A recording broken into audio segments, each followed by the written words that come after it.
Hola, continuando con la serie Opinión de un laico, quería hacer énfasis sobre un testimonio que viví hoy. Hoy estoy grabando esto un 8 de marzo del año 2015.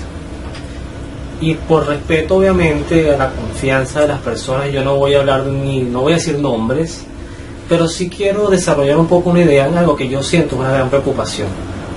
El título que ustedes van a conseguir para este video es particularmente, yo inclusive lo llamaría ofensivo. Por lo tanto quiero aclarar, no para suavizar mi exhortación, por así decirlo, que no es más que la exhortación de otro pecador más de la iglesia, que puede estar profundamente equivocado, pero es una preocupación que manifiesto desde mi visión de laico. El título es Sacerdotes tóxicos, y eso puede entenderse como una afrenta al sacerdocio. Muchos, inclusive que no sean católicos, pueden tomar este material como un material motivador para explicarles a sus congregaciones protestantes o no cristianas que efectivamente, como lo digo yo, el sacerdocio es un ministerio totalmente inválido o sin moral. Y no es la idea de este video. La idea de este video surge precisamente por una preocupación y un cariño profundo que yo le tengo al sacerdocio, porque desde mi fe cristiana católica, desde mi fe, yo entiendo que sin el sacerdote no hay sacramentos, y entiendo a la vez el gran sacrificio que hacen estos hombres al renunciar a todo, por lo menos en teoría, el renunciar a todo, familia, tener hijos, por ser servidores de Dios. Sin embargo, hay otra realidad muy importante. El sacerdocio es, yo creo que una de las vocaciones a la que Dios más le entrega. Es decir, uno puede ser cantante, puede ser, inclusive como anunciaba San José María Escrivá, desde la cotidianidad de mis actividades diarias, yo efectivamente puedo alcanzar la santidad y puedo tener un carisma para determinadas actividades. Pero yo siento que el sacerdote, en cierta forma, recibe o debe recibir todos los dones del Espíritu Santo. Quizás no sea así, pero en esencia sí. El sacerdote administra los sacramentos porque es quien los administra, custodia la Eucaristía, y aparte de eso debe tener una suerte de consejero, por lo tanto debe haber el don de sabiduría, y a la vez tiene que haber un santo temor de Dios en extremis, para mantenerse en coherencia, y aquí voy entrando en tema, en coherencia con la doctrina. El tema que voy a explicar está básicamente relacionado a un testimonio de personas divorciadas, vueltas a casar, y los diferentes consejos que reciben a nivel sacerdotal. Pero eso también aplica para cualquier otra área. Y quiero comenzar con una brevísima lectura del Evangelio de San Mateo para entrar propiamente a desarrollar lo que quiero decir. Jesús dijo en el Evangelio de San Mateo, en el capítulo 18, versículo 6, dice lo siguiente: aquel que haga caer a uno de estos pequeños que creen en mí, mejor le sería que le amarremos al cuello una gran piedra de moler y que lo hundieran en lo más profundo del mar. Cuando Jesús dijo estas palabras, ciertamente alguien pudiera decirme se refería a los niños. Sin embargo, yendo un poquito más allá, nótense que dice Jesús: todo aquel que haga caer a todo aquel que crea en mí. Y aquí el tema del sacerdocio, como pastor de la iglesia, como consejero de la iglesia, es fundamental. Yo he aprendido en mi corta vida, actualmente lo que tengo son 33 años, he aprendido recientemente que uno tiene que aprender a evaluarlos, también a los sacerdotes. Orar por ellos es fundamental y no hay discusión, pero también hay que saber evaluarlos. Y he aprendido también que los sacerdotes más peligrosos a la hora de dar consejos son los sacerdotes quizás los que por amistad que se agradece porque toda amistad es un tesoro, pero por amistad se van mucho en el tema de hacerle a uno acomodarse en un pecado, que más que increparte o hablarte con la verdad del magisterio. El caso puntual: una persona divorciada, vuelta a casar, que va a un sacerdote y el sacerdote le puede dar consejos como esto. Bueno, obviamente tú no puedes comulgar, esto es un caso, puedes no comulgar en esta iglesia, pero si te vas a una iglesia donde nadie te conozca, comulga, porque al final la Eucaristía es para los pecadores. Otro caso más extremo es el sacerdote que quizás te diga, no, si tú te paras a comulgar, yo te doy la hostia, porque yo también soy un pecador como tú, ¿y quién soy yo para juzgarte? U otro caso también, quizás dentro de la misma línea, sería el sacerdote que quizás se haga como la vista gorda, inclusive en una especie de bendición de tu unión, y te diga, bueno, que Dios es amor y que Dios te ama y que Dios entiende que todos tenemos derecho a ser felices. Esto es solamente, por citar unos ejemplos, dentro del caso matrimonial. Así podemos conseguirnos lo que he titulado sacerdotes tóxicos. ¿Y por qué uso la palabra tóxico? Una palabra, insisto, muy desagradable. Porque el sacerdote que enseñe esto, que justifique un pecado, en el caso del matrimonio de los divorciados vueltos a casar, un caso muy explícito hablado por Jesús. Si en algo Jesús fue explícito en este tema del matrimonio, y lo catalogaba como adulterio, el que tomaba a una mujer que divorciada o porque era repudiada por su esposo, o viceversa, que también puede ser la mujer que tome un hombre en esta situación y contraía nupcias con esta persona, pues cometía adulterio. Y Jesús inclusive hablaba más agudamente del adulterio desde el pensamiento, del que aquel que desea a la mujer del otro ya está cometiendo adulterio en su corazón. Entonces es un tema delicado el tema del sacerdocio. ¿Por qué lo digo también? Porque yo considero que así como se les ha dado mucho en la parábola de los talentos, a nivel del juicio por el que todos vamos a pasar, el juicio sacerdotal va a ser muy agudo, porque el sacerdote tiene el poder con su palabra de arrastrar masas. Y lo que un sacerdote dice desde una homilía o de un consejo privado, sin duda para uno el cristiano, en algunos casos es santa palabra. Es santa palabra. Por eso aquí podemos dividir este mensaje en dos. El primero, a los laicos, como yo. Y es aprender a escuchar a la iglesia. Y escuchar a la iglesia implica hacer esfuerzos que antes quizás eran más difíciles, hoy no. Y esto mantenerse en línea con las enseñanzas del Santo Padre hacia abajo. El Santo Padre es la máxima autoridad de la iglesia. Porque así Cristo lo determinó. No es tema de este video explicar cuándo y cómo lo hizo, pero Cristo sí lo determinó. Conocí un caso también de X sacerdote que decía que él tenía el poder de atar y desatar. Ese poder se le había dado a él en el magisterio sacerdotal. Si eso es cierto, si un sacerdote, no estoy hablando de un obispo, un cardenal o el papa, estoy hablando de un sacerdote de parroquia o de iglesia filial. Si esto fuera cierto, yo también tendría el poder de atar y desatar, porque todos somos sacerdotes en el bautismo.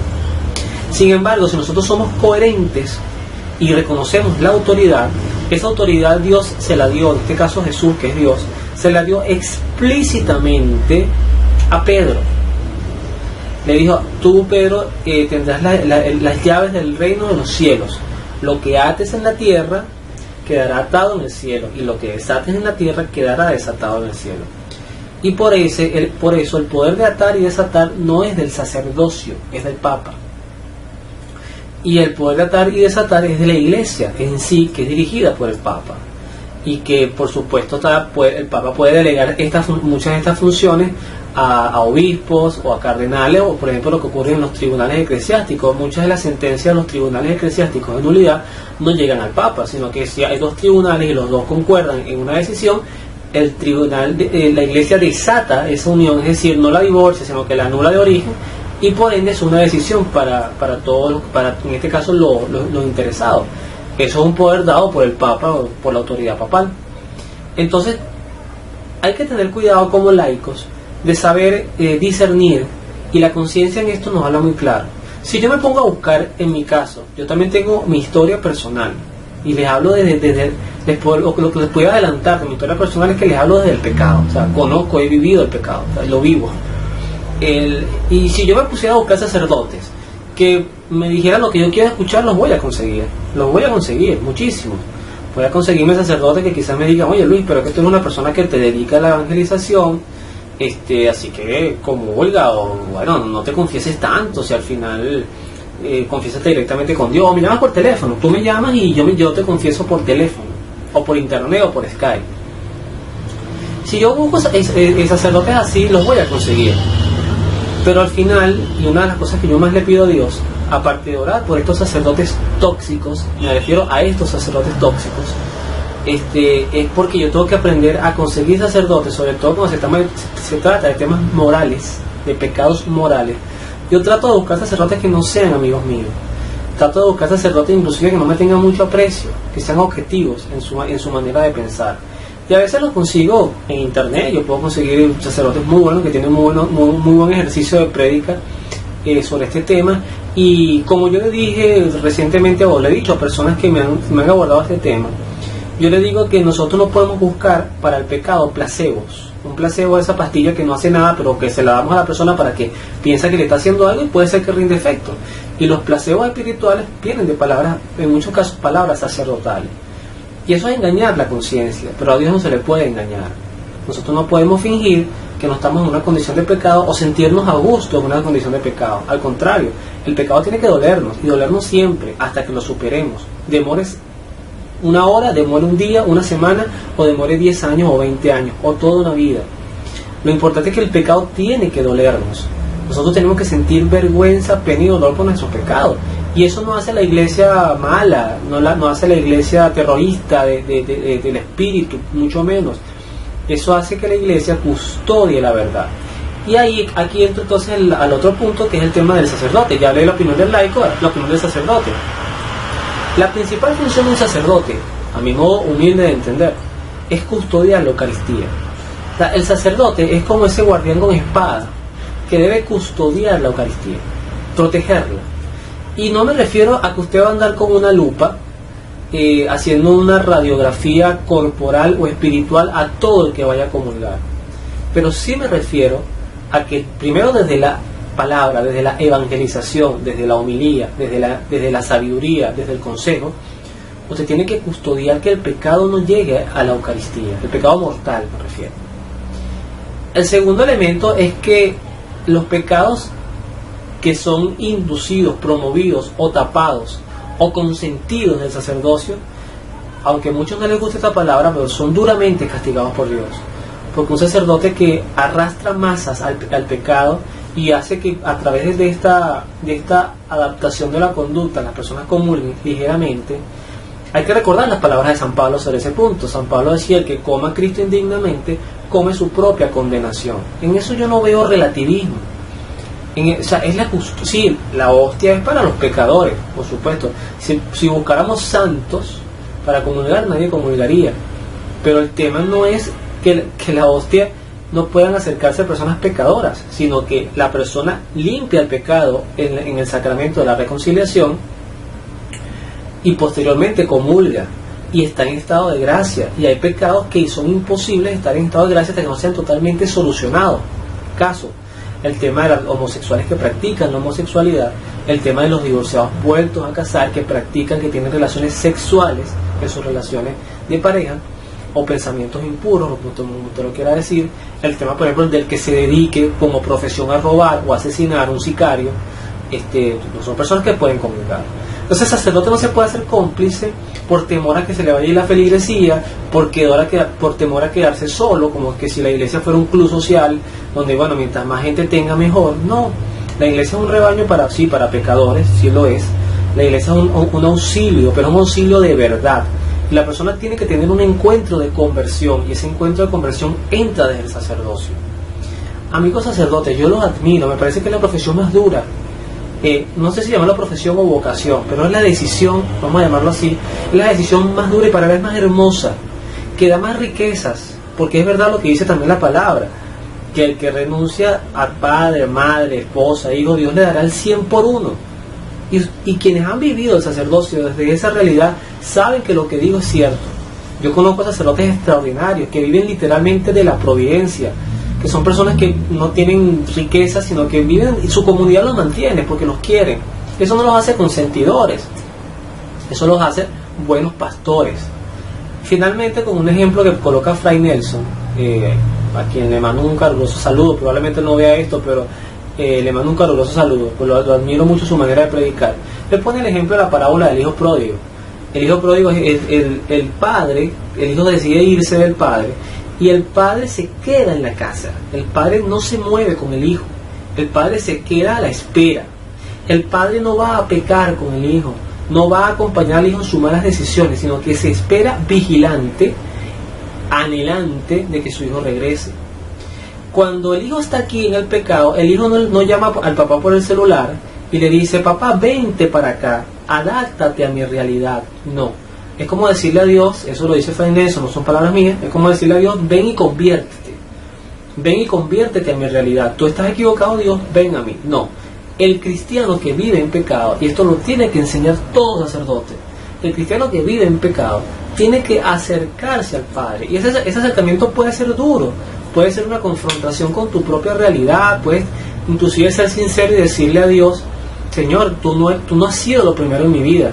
Yo me he dado cuenta que el pecado que yo más he transgredido a Dios, hablo por mí, es el primero: amar a Dios sobre todas las cosas. Y es el que más rápido nos saltamos. Pareciera que es el que más rápido cumplimos, ¿no? Que yo amo a Dios, eso es mentira. ¿Por qué sé que es mentira? Porque cuando yo he puesto esposa, trabajo, placeres mundanos por encima de Dios, pues obviamente Dios no ha sido lo primero en mi vida. Quien se casa con una persona divorciada y vuelve a casar, o quien practica la homosexualidad, no tiene a Dios de primero, pero a la vez dentro de los matrimonios sacramentales, dentro de los matrimonios legítimos, Dios puede que no sea tampoco lo primero para ustedes. Cuando, por ejemplo, ponemos cualquier excusa para el divorcio, o como cuando, por ejemplo, para nosotros más importante es la sexualidad, viajar. Ahorita que viene Semana Santa, en este tiempo 2015, que lo estoy grabando en tiempo de Cuaresma, para muchos más importante es viajar en temas de placer, hay que cumplir con los preceptos que la Iglesia enseña: ayunar, ir por lo menos al Jueves Santo, que es para mí una de las fiestas más hermosas que hay de la Iglesia, que es el momento de adoración eucarística, el sábado de gloria, o que se conoce como el domingo de resurrección. Caramba, hay muchos temas que nosotros podemos sincerarnos y decirnos que Dios no ha sido lo primero en mi vida.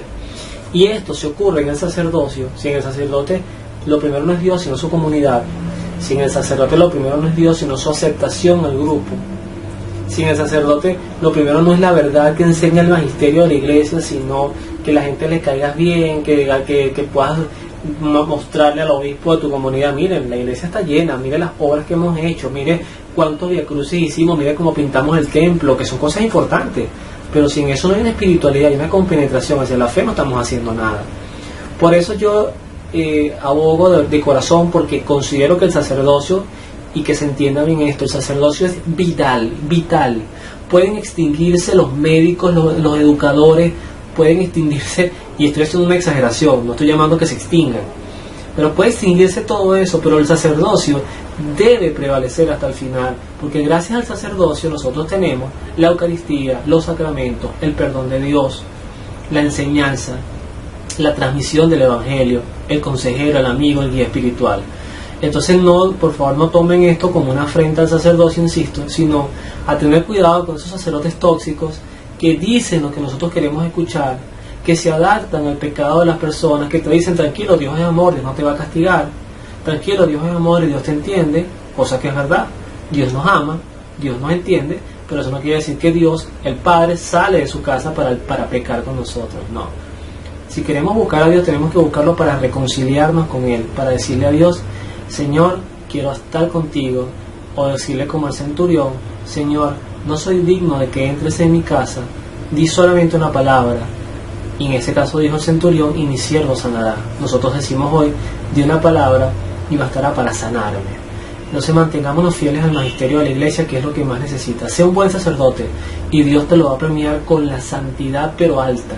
La santidad te va a bendecir, porque el que ama a la Iglesia y enseña y no la critica, sino que trabaja con la Iglesia y por la Iglesia para la salvación de las almas, tendrá dichas y recompensas en la eternidad inimaginables. Que Dios los bendiga y nos vemos en la oración.